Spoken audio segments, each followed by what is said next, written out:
Dans cette nouvelle vidéo, on se pose la grande question suivante.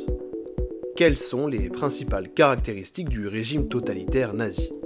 En 1934, Hitler devient Reichsführer, c'est-à-dire qu'il cumule les pouvoirs de chef de l'État et chef du gouvernement.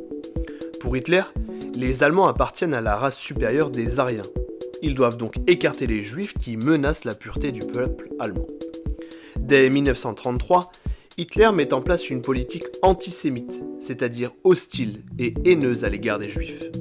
En 1935, les lois de Nuremberg privent les Juifs de la citoyenneté allemande et leur interdisent de se marier avec des non-Juifs. Aussi, les Juifs sont écartés de certaines professions.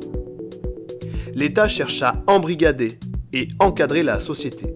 Les jeunes sont enrôlés dans les jeunesses hitlériennes.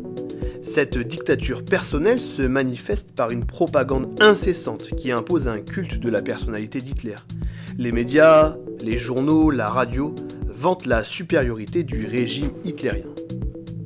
Hitler organise de grandes manifestations pour montrer la supériorité du régime nazi.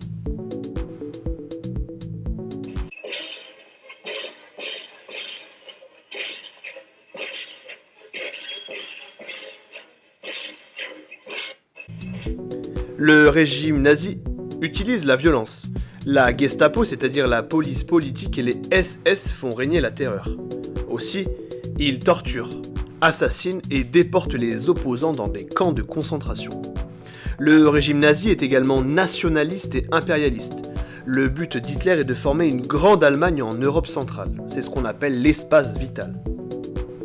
L'Allemagne nazie est donc un régime totalitaire, c'est-à-dire une dictature qui, par la propagande, l'embrigadement, la violence, cherche à obtenir la soumission et l'obéissance de la société tout entière.